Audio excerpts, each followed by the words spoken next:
Captain Jake Morrison stood on the bridge of the UES Horizon and watched the stars bend around his ship as they dropped out of faster-than-light travel. The deep space beyond the edge of human territory looked empty and cold. His crew had been traveling for 3 months to reach this point where their long-range sensors had detected something impossible. Signs of alien technology. "Captain, we're getting readings on the scanner," said Lieutenant Karen Bell from her station. "There's something big out there. Really big." Jake walked over to look at her screen. The display showed a massive structure, floating in space about 2 million kilometers away. It was shaped like a crystal, but made of metal that seemed to glow with its own light. Nothing humans had ever built looked anything like it. "Dr. Hamilton, what do you think?" Jake asked the woman standing behind him. Dr. Lisa Hamilton was the best xenobiologist Earth had ever produced. She had spent her whole life studying the possibility of alien life. Lisa stepped forward and stared at the readings. "Captain, this is it. This is what we've been looking for, our entire lives. We're looking at proof that we're not alone in the universe." Jake felt his heart beating faster. First contact with aliens was something humans had dreamed about for hundreds of years. Now it was actually happening. He turned to his communications officer.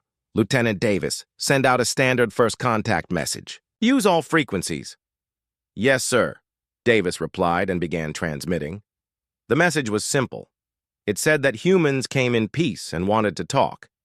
They waited for an hour, then 2 hours. Jake was starting to think the aliens might not respond, when Davis suddenly sat up straight. "Captain, I'm getting something. It's not like any signal I've ever seen before." The main screen flickered and then showed something that made everyone on the bridge go quiet. An alien face was looking back at them.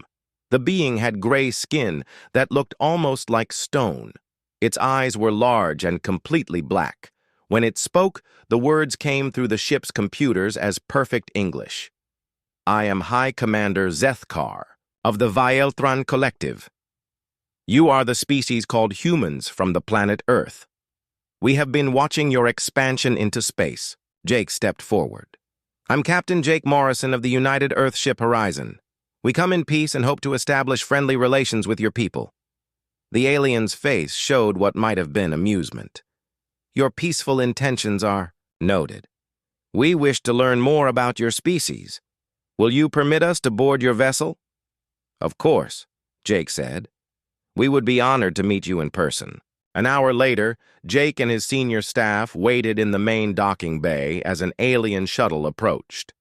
The craft was unlike anything in human design. It moved without any visible engines and made no sound at all. When it landed, a door simply appeared in what had looked like solid metal. 3 aliens walked out. They were tall and moved with careful grace. High Commander Zethkar was in the center. The other 2 carried devices that scanned everything around them. Their equipment was so advanced that it looked almost like magic to the humans watching. "Welcome aboard the Horizon," Jake said. "This is Dr. Lisa Hamilton, our xenobiologist, and Chief Engineer Ryan Torres." Zethkar looked at each human carefully. "Your species is younger than we expected. Your technology is also more primitive than our initial scans suggested." Ryan stepped forward, eager to show off human engineering. "Would you like to see our engine room? We've made some pretty impressive advances in the last few decades." The aliens followed as Ryan led them through the ship. He explained how the human faster-than-light drive worked using controlled antimatter explosions. He showed them the ship's computers that used silicon chips and electrical circuits. He demonstrated the weapons systems that fired metal projectiles, using chemical explosives. The aliens listened politely, but Jake noticed they seemed more interested in scanning everything than in Ryan's explanations. Their devices passed over every piece of human technology like they were studying museum artifacts. Dr. Hamilton tried to start conversations about biology and culture. She asked about Velthran society and offered to share information about human history. The aliens answered her questions, but always seemed to be thinking about something else. Your species builds everything with such crude materials, one of the other aliens said while looking at a computer terminal. Metal and silicon, and chemical reactions. Very basic. Ryan looked offended. Basic, maybe, but it works. Human engineering is built to last. Our machines keep running even when they're damaged. Interesting, Zethkar said. Your machines are designed to function despite imperfection. This suggests your species accepts failure as normal. We call it being practical, Jake said. Sometimes the simple solution is the best solution. The aliens spent 6 hours on the ship. They scanned everything and asked hundreds of questions about human technology, society, and military capabilities. Jake answered honestly, hoping to build trust between their species. When the aliens prepared to leave, Zethkar turned to Jake. This meeting has been educational. We must return to our fleet to discuss what we have learned. We will contact you again soon. We look forward to it, Jake said. Perhaps next time we can visit your ship. After the aliens left, Jake gathered his senior staff in the conference room. What did everyone think of our new neighbors? Dr. Hamilton looked worried. They seemed very interested in our defensive capabilities, almost like they were conducting a military assessment. They kept scanning our weapons and asking about Earth's location, Ryan added. That doesn't sound like scientific curiosity to me. Jake stared out at the alien station in the distance. Something felt wrong about the whole encounter, but he couldn't put his finger on what it was. The aliens had been polite, but there was something cold about the way they looked at humans and human technology. Send a full report back to Earth, he decided, and keep our long-range sensors active. I want to know if any more alien ships show up in this system. None of them knew that aboard the alien station, High Commander Zethkar was already preparing his report for the Valthron High Council. His conclusion was simple. Humans were technologically primitive and would make useful servants once conquered. Their crude machines and simple weapons posed no threat to Valthron's superiority. The invasion fleet was already being assembled. 6 months had passed since Captain Morrison's first contact with the Valthron Collective. Admiral Kate Phillips stood in the command center of Orbital Defense Station Alpha and watched construction crews working around the clock to build humanity's first interstellar defense network. The massive space station orbited Earth's moon and served as the headquarters for all human military operations beyond the solar system. The construction work never stopped. Welding sparks flew as crews attached new weapon platforms to the station's hull. Supply ships arrived every few hours carrying ammunition, armor plating, and more workers. Everyone knew something big was coming, but nobody wanted to say it out loud. Admiral, we just received another report from the outer colonies, said Commander Alex Carter as he walked into the command center. Carter was the head of military intelligence and one of the few people who knew how bad things really were. 3. More merchant ships have gone missing near the Kepler system. Kate turned away from watching the construction. That makes 12 ships in the last month. Are we sure it's the aliens? The last ship to disappear sent out a distress call before. It was cut off, Carter said. The message mentioned unknown vessels with energy weapons. That matches what we know about Valthron technology. Kate felt a cold weight in her stomach. The aliens had been completely silent since that first meeting 6 months ago. No messages, no diplomatic contact, nothing. Human scout ships had tried to locate the alien fleet, but found only empty space where their station used to be. Now merchant vessels were disappearing, and colonies were reporting strange objects in their outer sensor ranges. Have you briefed the president yet? Kate asked. I'm heading to Washington in an hour, Carter replied. President Helen Brooks wants a full intelligence assessment before she makes any decisions about mobilizing the fleet. On Earth, President Brooks sat in the Oval Office reading the latest intelligence reports. The documents painted a picture that kept her awake at night. Alien technology that could make entire ships vanish without a trace. Enemy forces that moved through space without being detected by human sensors. A potential threat that humanity was completely unprepared to face. General Peter Kane knocked on her door and entered without waiting for permission. Kane commanded all Earth military forces and had been pushing for months to prepare for war. "Madam President, we need to start full mobilization now. Every day we wait makes us weaker." "Peter, we don't even know if they're planning to attack us," Brooks said. "Those missing ships could be accidents or pirates." 12 ships don't just disappear by accident," Kane replied. "And pirates don't have energy weapons that can cut through military-grade hull armor. We're looking at an invasion force, and they're already probing our defenses." Brooks stood up and walked to the window. Outside, she could see normal people, going about their normal lives. Children playing in parks, people driving to work, families having dinner together. None of them knew that humanity might be facing extinction within the next few months. "If we mobilize the entire fleet, it sends a message that we're preparing for war," she said. "That could provoke them into attacking us." "They're already attacking us," Kane said. "They're just doing it slowly and quietly. We need to show strength. Now, or they'll think we're weak." Far above Earth, on Orbital Station Alpha, Lieutenant Sam Rodriguez was getting ready for another patrol mission. Rodriguez was one of Earth's best fighter pilots and had been flying reconnaissance missions in the outer system for the last 3 months. He climbed into his fighter craft and ran through the pre-flight checklist that every pilot had memorized. His wingman for today's mission was Lieutenant Carlos Brennan, a younger pilot who had graduated from the academy just 6 months ago. Brennan was eager and skilled, but had never seen actual combat. Rodriguez hoped he never would. "Control, this is Ranger 1 requesting permission to launch," Rodriguez said into his radio. "Ranger 1, you are cleared for launch. Your mission is to patrol the asteroid belt and investigate any unusual readings. Command wants you back in 4 hours." The two fighters launched from the station and headed toward the outer solar system. Their mission was simple: fly through the asteroid belt and use their sensors to look for anything that didn't belong there. For 3 months, these patrols had found nothing except rocks and ice. Today was different. "Rodriguez, I'm getting something weird on my scanner," Brennan said over the radio. "There's a massive energy signature hiding behind that big asteroid cluster." Rodriguez checked his own sensors and felt his blood go cold. The reading was huge, much bigger than any human ship. "Control, this is Ranger 1. We have contact with unknown vessels in Sector 7, requesting immediate backup." Before Control could respond, the space around the asteroid cluster started to shimmer and bend.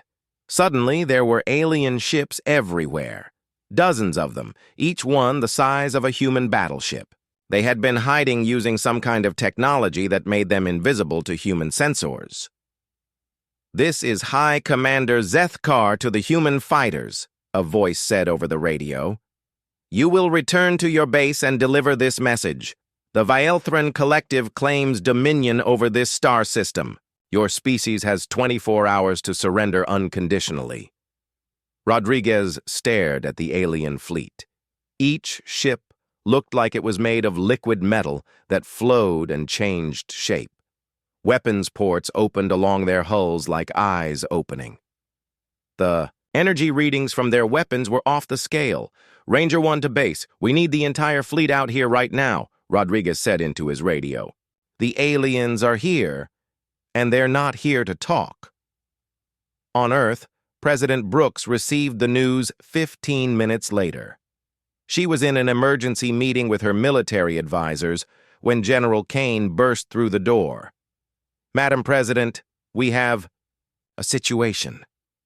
An alien fleet has appeared in our solar system and they're demanding our surrender." Brooks felt like the world was falling apart around her.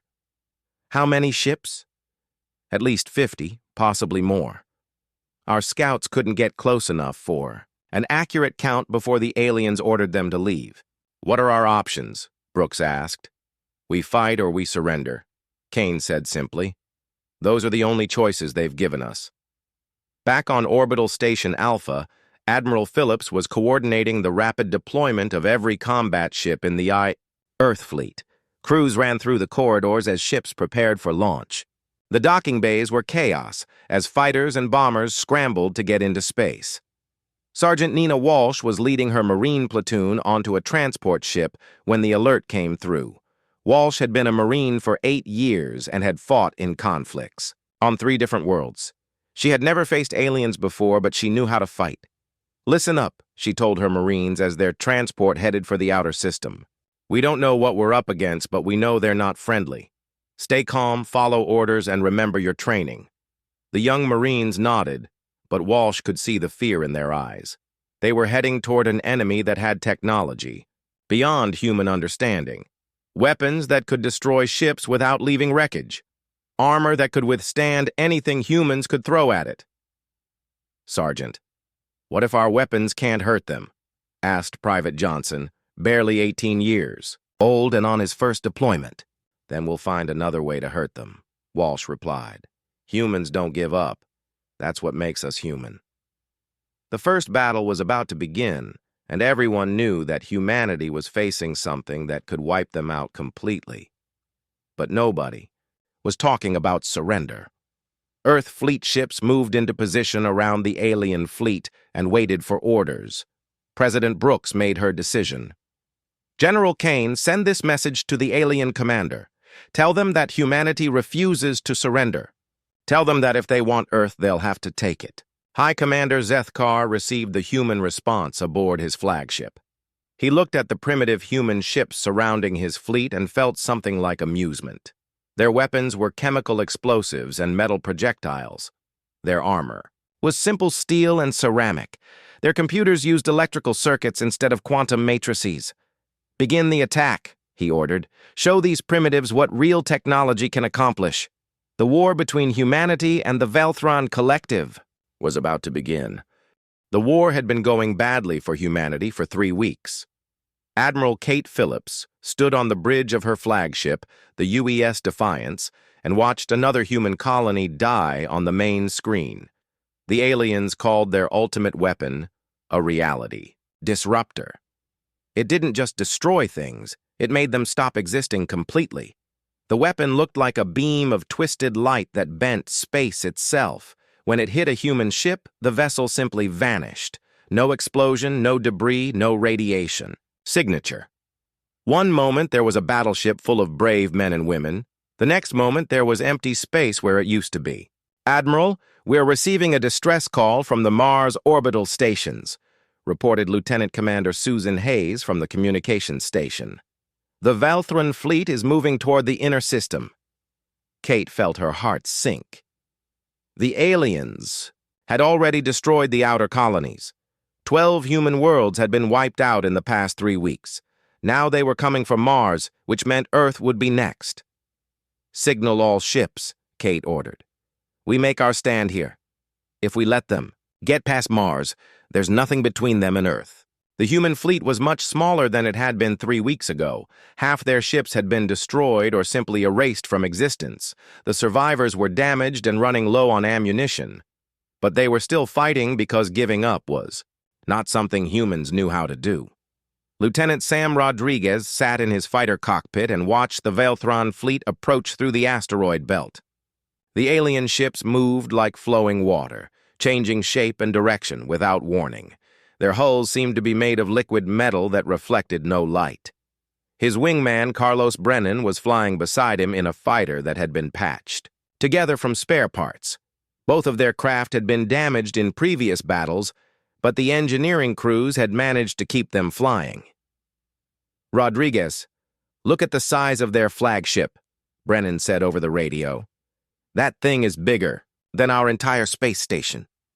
Rodriguez stared at the massive Velthron command ship. It was the size of a small moon and covered with weapons that could unmake matter at the quantum level. Energy patterns danced across its hull like lightning trapped in crystal. "Size doesn't matter if we can't hit it," Rodriguez replied. "Stay close and watch for my signal." The battle began when the Velthron fleet fired their reality disruptors at the human defensive line. 3 Earth battleships simply ceased to exist in the first volley. The remaining human ships returned fire with everything they had, but their weapons seemed to have no effect on the alien hulls. Admiral Phillips watched her fleet being systematically destroyed. All ships, concentrate fire on their lead vessel. Maybe we can overload their defenses. Every human ship in the fleet fired at once. Missiles, energy beams, and kinetic projectiles streaked toward the Valthron flagship.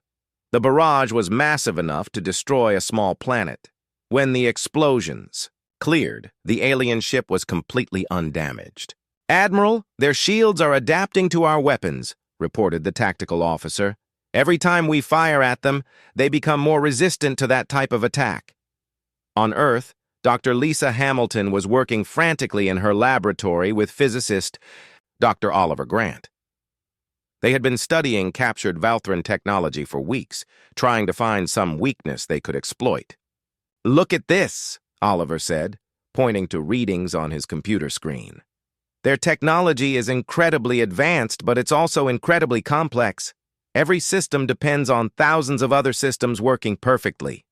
Lisa leaned over his shoulder to look at the data. "What are you thinking?" "I'm thinking that maybe their greatest strength is also their greatest weakness," Oliver replied. "Their shields adapt to our weapons because they're controlled by computers that calculate the perfect defense. But what if we gave them something they couldn't calculate?" Back in space, the Battle of Titan was reaching its climax. The human fleet was down to less than 20 ships, and the Valthron forces were closing in for the final attack. Lieutenant Rodriguez watched 2 more human cruisers vanish under alien fire. "This is hopeless," Brennan said over the radio. "We can't even scratch their paint." Rodriguez was about to reply when he saw something that made him go cold. A reality disruptor beam was heading straight for Brennan's fighter. "Carlos, brake! Left now!" But it was too late. The beam hit Brennan's fighter, and the young pilot simply stopped existing.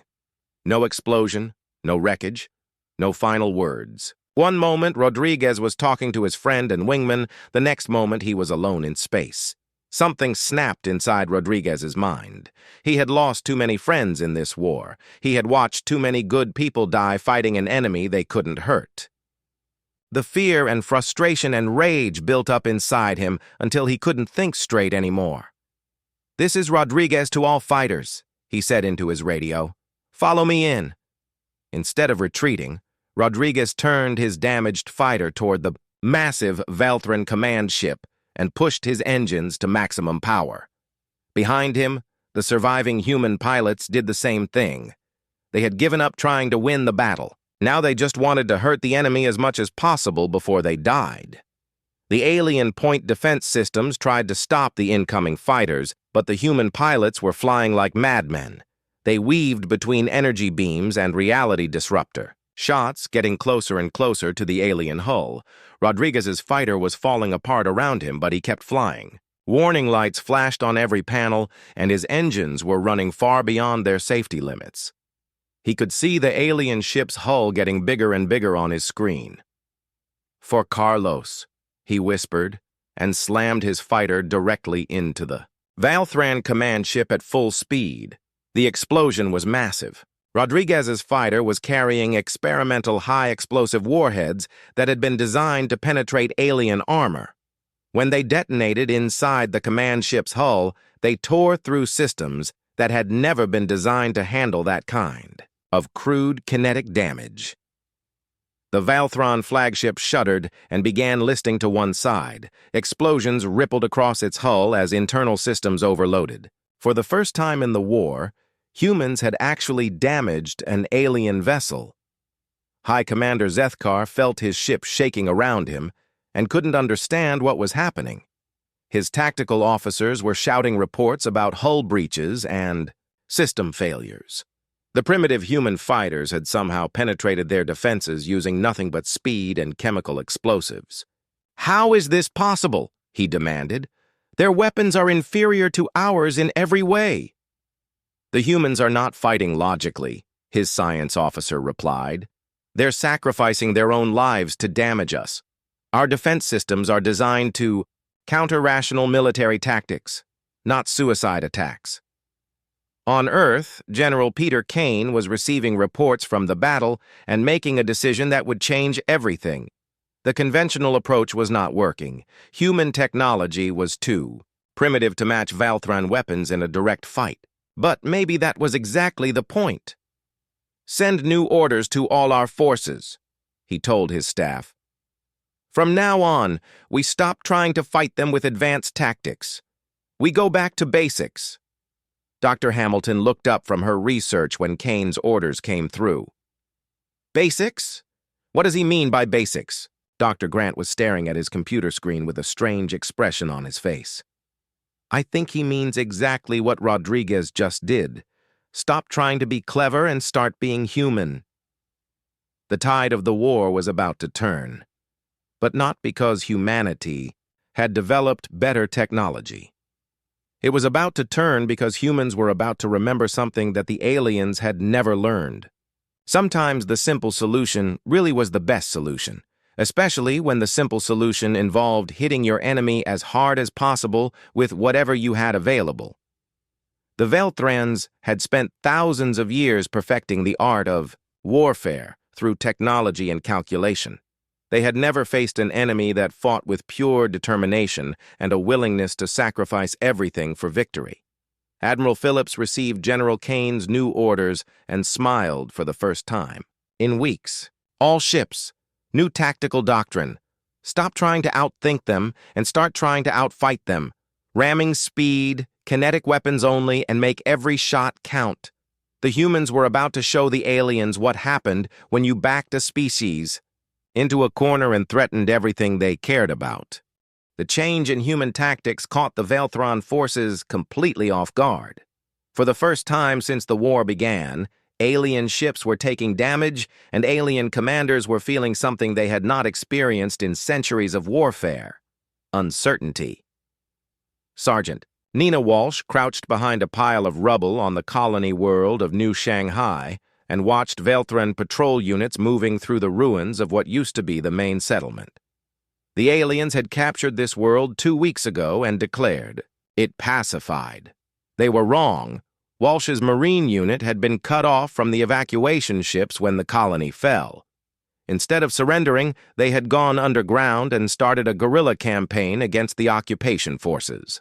Their weapons were simple chemical explosives and kinetic rifles, but they were proving surprisingly effective against alien technology. "The patrol is coming this way," whispered Corporal Danny Cooper, who was lying flat on his stomach about 10 meters away. 3 aliens, all carrying those energy weapons." Walsh checked her rifle and made sure the improvised explosive device was ready to detonate. The IED was made from mining charges and metal scrap, nothing sophisticated, just a big explosion, designed to kill everything within a 50-meter radius. The Valthron patrol walked past their hiding spot without seeing them.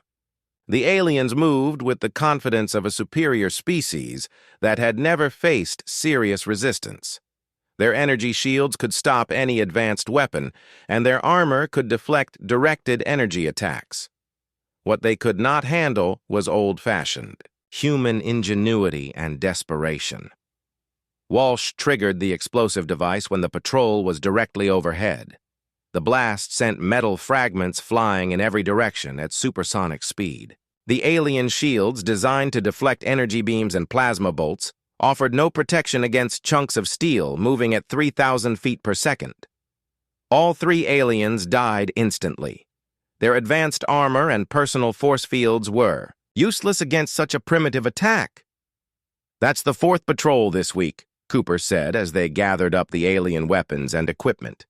"Maybe they'll start taking us seriously." Meanwhile, in space above the planet, Captain Jake Morrison was commanding his rebuilt ship, the UES Horizon 2, in a running battle with a Valthran destroyer.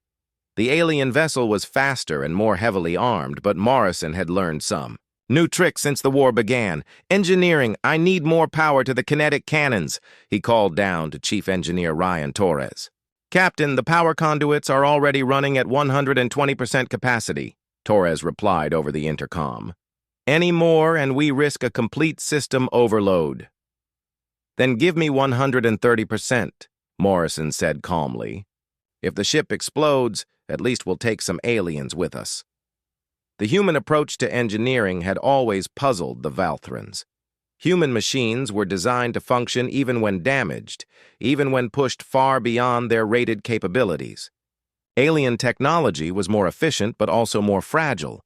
It shut down automatically if conditions were not perfect. Morrison's ship was held together with emergency patches and jury-rigged repairs. Half the crew was injured and most of the advanced systems had been destroyed weeks ago. But the ship was still fighting because humans had built it to keep working no matter what happened to it. "Target their engine section," Morrison ordered. "Load solid tungsten rounds and fire everything we have." The UES Horizon 2 fired a barrage of kinetic projectiles at the alien destroyer. The tungsten rounds were simple pieces of metal accelerated to incredible speeds. They had no guidance systems, no explosive warheads, and no advanced targeting. They were just very fast, very hard chunks of metal. The Valthran shields tried to adapt to the incoming projectiles, but there was nothing to adapt to. The rounds were not energy weapons or guided missiles. They were just solid matter obeying the laws of physics. When they hit the alien hull, they punched straight through the armor and kept going until they hit something important. The alien destroyer's engine section exploded in a brilliant flash of light. The ship went dead in space, its advanced systems failing as power was lost throughout the vessel. "Target destroyed," reported Lieutenant Bell from the weapons station. "Captain, we did it. We actually killed one of their destroyers." Morrison allowed himself a small smile. "Send a message to Fleet Command. Tell them that kinetic weapons are effective against alien armor. The simpler, the better." Back on Earth, Dr. Lisa Hamilton was having a breakthrough in her laboratory. She had been studying captured Valthran technology for months and was finally beginning to understand how it worked. More importantly, she was beginning to understand why it didn't work against human tactics. "Oliver, look at this," she said to Dr. Grant, who was examining a damaged alien computer core. "Their entire technological base is built around the concept of perfection. Every system is designed to work at maximum efficiency under ideal conditions." Grant looked up from his work. "What happens when conditions are not ideal?" "The systems shut down rather than risk damage," Hamilton replied. "Their computers refuse to operate if they detect any possibility of error. Their weapons won't fire if targeting data is uncertain. Their shields automatically reconfigured to defend against whatever attacked them last time. But human technology doesn't work that way," Grant said, understanding where she was going with this. "Exactly. Human machines are designed to keep working even when they're broken. Our computers function with damaged circuits. Our weapons fire, even when the targeting systems are offline. Our engines run even when they're missing half their components." Grant stared at the alien technology scattered around the laboratory. "So their greatest strength is also their greatest weakness. They've become so dependent on technological perfection that they can't adapt to imperfection." Hamilton nodded. "And humans are experts at making imperfection work in their favor." The revelation was immediately transmitted to all human military units. Within hours, every soldier, pilot, and ship captain in the fleet was receiving new orders.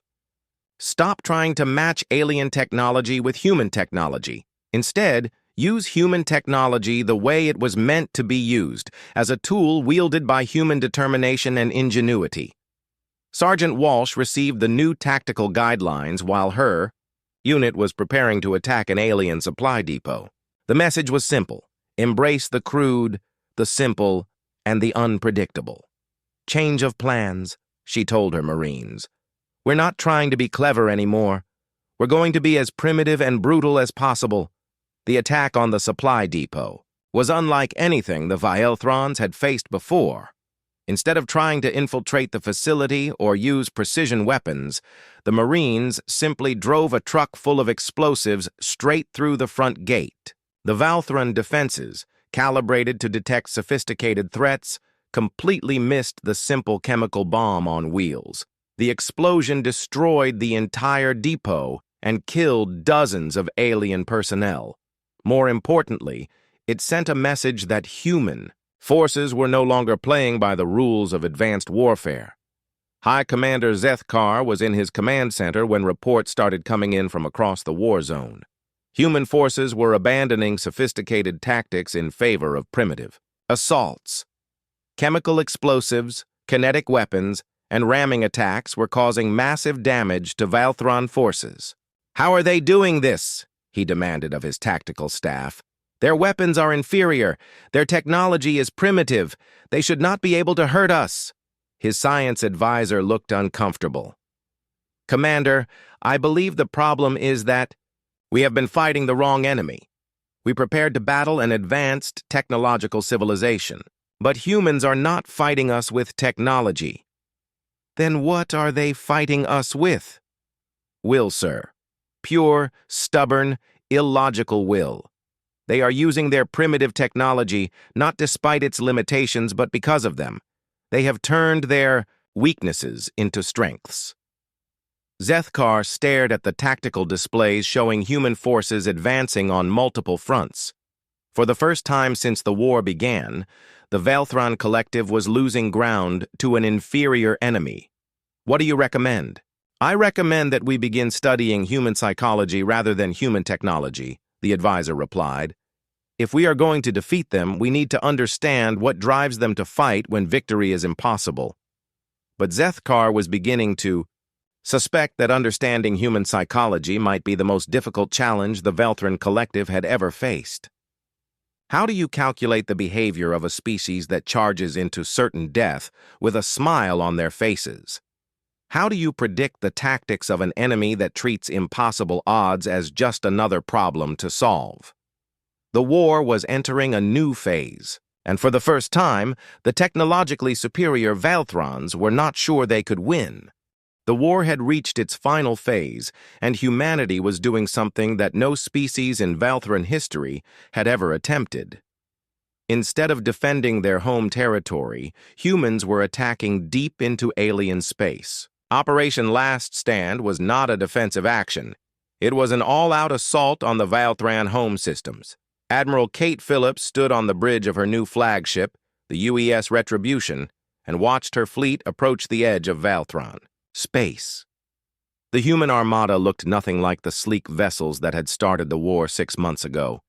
These ships were scarred and patched, held together with spare parts and determination. "Admiral, long-range sensors are detecting the Valthran home fleet," reported Commander Hayes from the sensor station. "They have us outnumbered 3-1. "Good," Phillips replied. "If they were smart, they would have sent more ships, the poor." Human fleet was made up of volunteers. Every ship, every crew member, every pilot had chosen to be here. They knew this was probably a suicide mission, but they had come anyway because that's what humans did when their backs were against the wall. Captain Morrison commanded a squadron of destroyers that had been converted into guided missiles. The ships were loaded with every explosive device the engineering crews could fit into their hulls. The plan was simple: get close to the alien capital ships and detonate everything at once. "This is Morrison to all destroyer captains," he said over the fleet communication system. "Remember, we only get one shot at this. Make it count." Behind the main fleet, resistance cells that had been left behind in occupied territory were causing chaos throughout the Valthron Empire. Maria Santos led one such group on the former human colony of New Terra. Her people had been fighting a guerrilla war for 3 months using nothing but captured alien weapons and improvised explosives. "The aliens think they control this planet," Santos told her fighters as they prepared for another raid. "Let's remind them that they're wrong." The resistance attack hit a major Valthran supply center just as the main human fleet engaged the alien home defense forces. The timing was perfect. Aliens trying to fight the human invasion suddenly found their supply lines cut and their rear areas under attack. But the real shock for the Valthrans came when they realized how human psychology had adapted to prolonged warfare. The humans attacking their home systems were not the same species they had faced at the beginning of the war. Commander Ross Bennett was captain of the heavy cruiser UES Vengeance when the battle began. His ship had been damaged in previous fights, but the crew had refused to abandon it. Instead, they had removed all non-essential systems and filled the empty spaces with explosives. "All hands.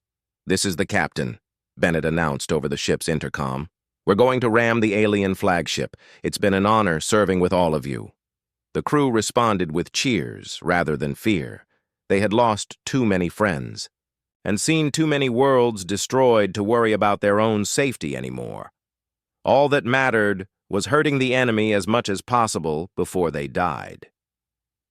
The UES Vengeance accelerated toward the massive Velthran command ship, absorbing enemy fire that would have destroyed any normal vessel. The human cruiser's armor was gone and half the crew was dead, but the ship kept flying because the engines were still working and Bennett was still alive to give orders. When the cruiser smashed into the alien flagship, the explosion could be seen from orbit. The Velthran command ship, which had survived 1,000 battles against advanced civilizations, was torn in half by a primitive human vessel that refused to die quietly. High Commander Zethkar survived the impact, but his ship was crippled and his fleet was in chaos. Around him, Velthran vessels were being destroyed by human tactics that made no logical sense. Human ships that should have retreated when damaged instead fought harder. Human crews that should have surrendered when faced with certain death instead sang songs as they charged into battle. "Sir, we're receiving reports from across the Empire," his communications officer said. "Human resistance forces are attacking our supply bases, our command centers, and our civilian population centers. They're not following any recognizable military strategy." "What are they doing?" "They appear to be attacking everything they can reach, regardless of tactical value. They're fighting like they have nothing left to lose." Zethkar finally understood the fundamental error the Velthran Collective had made. They had assumed that humans would fight like rational beings, weighing costs and benefits, retreating when victory became impossible. Instead, humans fought, like cornered animals that would rather die than give up. On the surface of the Velthran capital world, Sergeant Danny Cooper led a Marine assault force that had landed behind enemy lines. The Marines were outnumbered 100 to 1 and completely cut off from support. Under normal military logic, they should have surrendered immediately.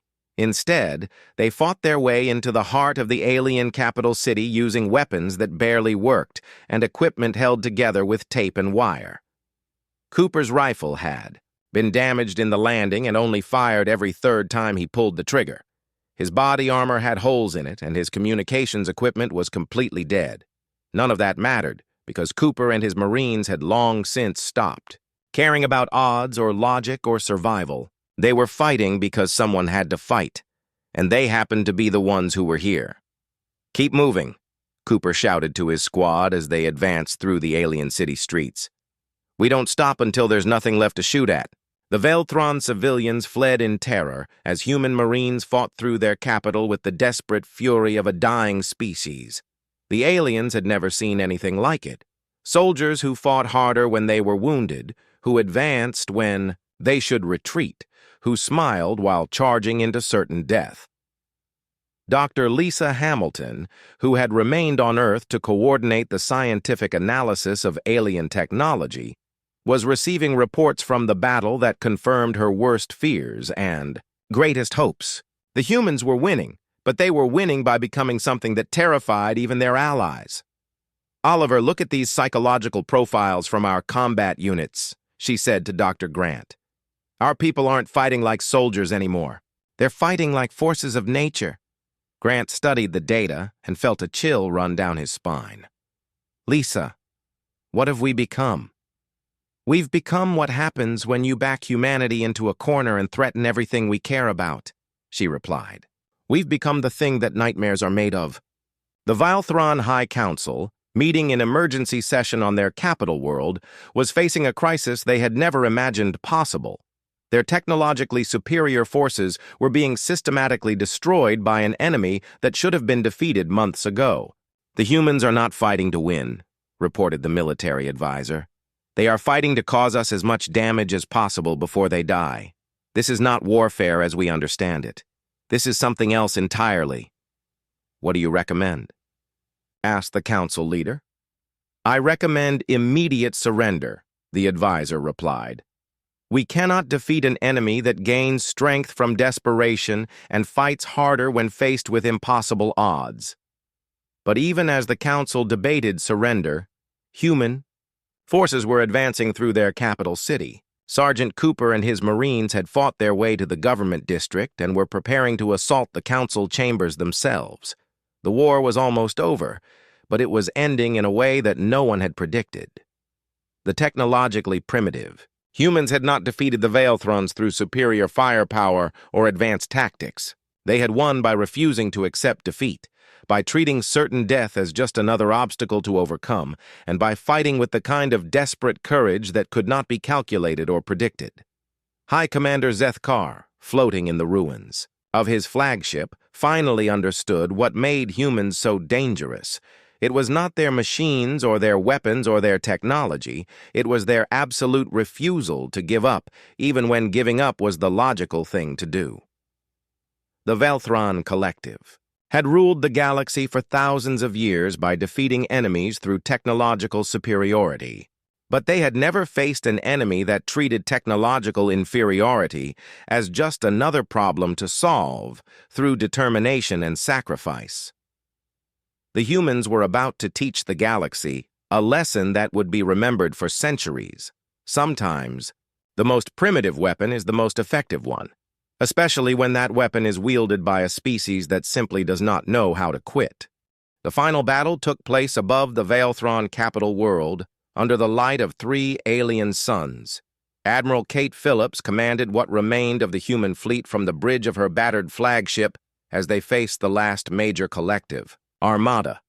The human ships looked like flying scrapyards, held together with emergency welds and sheer stubbornness. "Admiral, the alien fleet is moving to intercept us," reported Lieutenant Commander Hayes. "They still outnumber us 2-1. Phillips looked at the tactical display and smiled grimly. "Numbers don't matter anymore. They're scared of us now." She was right. The Veilthran forces approaching them were moving with none of the confidence they had shown at the beginning of the war. Their formations were defensive rather than aggressive, and their communications traffic indicated confusion and uncertainty among their commanders. The psychological impact of months of human resistance had broken something fundamental in Veilthron military thinking. They had started this war believing they were fighting a primitive species that would surrender when faced with superior technology. Instead, they had discovered an enemy that became more dangerous the more desperate they became. Captain Morrison, now commanding a destroyer squadron made up entirely of volunteers, received his final orders from Fleet Command. "All ships, this is Admiral Phillips. You know what we're here to do. Hit them hard and keep hitting them until there's nothing left to hit." Morrison looked around his bridge at the young officers who had volunteered for this mission. They were kids, most of them, barely out of the academy. But they had the same look in their eyes that Morrison had seen in every human fighter for the past 6 months. The look of people who had accepted that they might die but refused to accept that they might lose. "This is Morrison to all destroyer captains," he said over the communication system. "Remember, we're not trying to survive this battle. We're trying to win this war." On the surface of the Veilthran capital world, President Helen Brooks was meeting with High Commander Zethkar in what used to be the Alien Government Center. The building had been captured by Sergeant Cooper's Marines after a brutal street-by-street fight through the alien capital city. Zethkar sat across from Brooks in what had once been the Veilthron Council Chamber.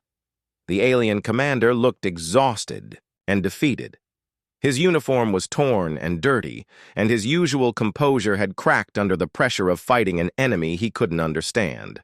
"Your species is insane," he said quietly. "We offered you a chance to surrender with honor.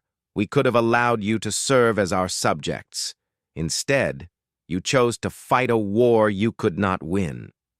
Brooks looked at the alien commander with something that might have been pity. You still don't understand, do you? We didn't choose to fight a war we couldn't win. We chose to fight a war we wouldn't lose. What is the difference? The difference is everything, Brooks replied. You calculated the odds and determined that we would be defeated. You were probably right. But humans don't fight because we think we can win. We fight because we believe we should. In space above them, the final naval battle was reaching its climax. The human fleet was being systematically destroyed, but they were taking alien ships with them. Every human vessel that died took at least 2 Vielthran ships down with them through ramming attacks, suicide runs, and explosions that defied all military logic. Lieutenant Jane Foster was the pilot of a fighter bomber that had lost both engines and most of its weapons. Her craft was tumbling through space, completely out of control, but she was still alive, and her ship still had 1 torpedo left. "Control, this is Foster," she said into her radio. "I'm going to try something really stupid." She manually aimed her crippled fighter at a Vielthran battleship and fired her last torpedo at point-blank range. The explosion destroyed both her fighter and the alien vessel, but Foster was laughing as her ship disintegrated around her. That image, a human pilot laughing as she died while taking an enemy ship with her, was broadcast across the Vielthran fleet and broke what remained of alien morale. The collective forces began withdrawing from the battle, not because they were losing, but because they could not comprehend an enemy that treated certain death as a victory. High Commander Zethkar watched the tactical displays in the council chamber as his fleet retreated from the human forces. The humans were still advancing even though they were clearly defeated. Their ships were destroyed, their crews were dead or dying, but they kept fighting because stopping was not something they knew how to do. "I need to understand," he said to President Brooks. "Why do your people fight when victory is impossible? What drives them to continue when any rational being would surrender?" Brooks thought about the question for a long moment. "You want to understand humans? Let me tell you about Lieutenant Foster. She just died destroying one of your battleships. Her fighter was damaged, her engines were gone, and she had no chance of survival. But she saw an opportunity to hurt you, and she took it. That is not rational behavior. No, it's not rational. It's human. We don't fight because we calculate that we can win. We fight because someone has to fight, and we're the ones who are. Here!" The conversation was interrupted by reports from the space battle. The Vielthran fleet was in full retreat, abandoning the capital system and heading for the outer regions of their empire. The human fleet, what was left of it, was too damaged to pursue, but they had won the most important victory of the war. Admiral Phillips received the surrender offer an hour later. The Vielthran High Council was prepared to discuss terms for ending the hostilities. The message was transmitted on all frequencies and reached every human unit throughout the galaxy. But the most important moment came when Zethkar finally understood what made humans so dangerous. He had been studying captured human soldiers for months, trying to understand their psychology. The breakthrough came when he interviewed Lieutenant Foster's replacement, a young pilot named Lieutenant Rick Stone. "Why do you continue fighting when your situation is hopeless?" Zethkar asked. Stone looked at him with genuine confusion. "Hopeless? Sir, I don't understand the question. Your fleet is destroyed. Your homeworld is under threat. Your people are outnumbered and outgunned. How is your situation not hopeless?" "Because we're still here," Stone replied. "As long as one human is still fighting, the situation isn't hopeless. It's just challenging." That answer broke Zethkar's understanding of warfare completely. He had spent his entire life studying military strategy based on the assumption that rational beings would surrender when faced with certain defeat. But humans didn't operate under those assumptions. For humans, the only real defeat was stopping the fight. As long as they could still resist, still cause damage, still make the enemy pay a price for victory, then they hadn't lost. They might die. They might see their worlds burned and their fleets destroyed, but they would never stop fighting because stopping was the same thing as losing. "We surrender," Zethkar said quietly. President Brooks looked surprised. "I'm sorry?" "The Vilethran Collective formally surrenders to humanity. We cannot defeat an enemy that treats impossible odds as normal working conditions. We cannot conquer a species that becomes more dangerous when cornered." The war ended not with a final battle or a negotiated peace, but with the simple recognition that the Valthrons could not break human will, no matter how advanced their technology became. They had feared human machines because they seemed crude and unpredictable, but what they really should have feared was the spirit of the beings who built those machines. Years later, when historians tried to analyze how humanity had defeated a technologically superior enemy, they would point to advanced tactics, superior logistics, and innovative technology. But the real answer was simpler and more terrifying. Humans had won because they were the only species in the galaxy that treated certain death as just another problem to be solved through determination and sacrifice. They were the only beings who could look at impossible odds and see just another day at work. Admiral Phillips met with former High Commander Zethkar one last time before the alien fleet left human space forever. The two commanders stood on the observation deck of Phillips's flagship and looked out at the stars. "I have one final question," Zethkar said. "What made your species so willing to die for victory?" Phillips thought about all the friends she had lost, all the battles they had fought, all the impossible odds they had overcome. "We weren't willing to die for victory. We were willing to die to prevent defeat. For humans, those are two completely different things." Zethkar nodded slowly. "We spent months analyzing your machines, your weapons, your technology. We never thought to analyze the most important factor in your military effectiveness." "Which was?" "The fact that surrender is not a word in your vocabulary. You fight not because you believe you will win, but because you believe you must. That kind of determination cannot be calculated or countered. It can only be respected." The former enemies shook hands and parted company. The Vilethran Collective would rebuild their empire in distant parts of the galaxy, always remembering the lesson they had learned from humanity. And humans would take their place as the protectors of the smaller species, not because they had the best technology or the largest fleets,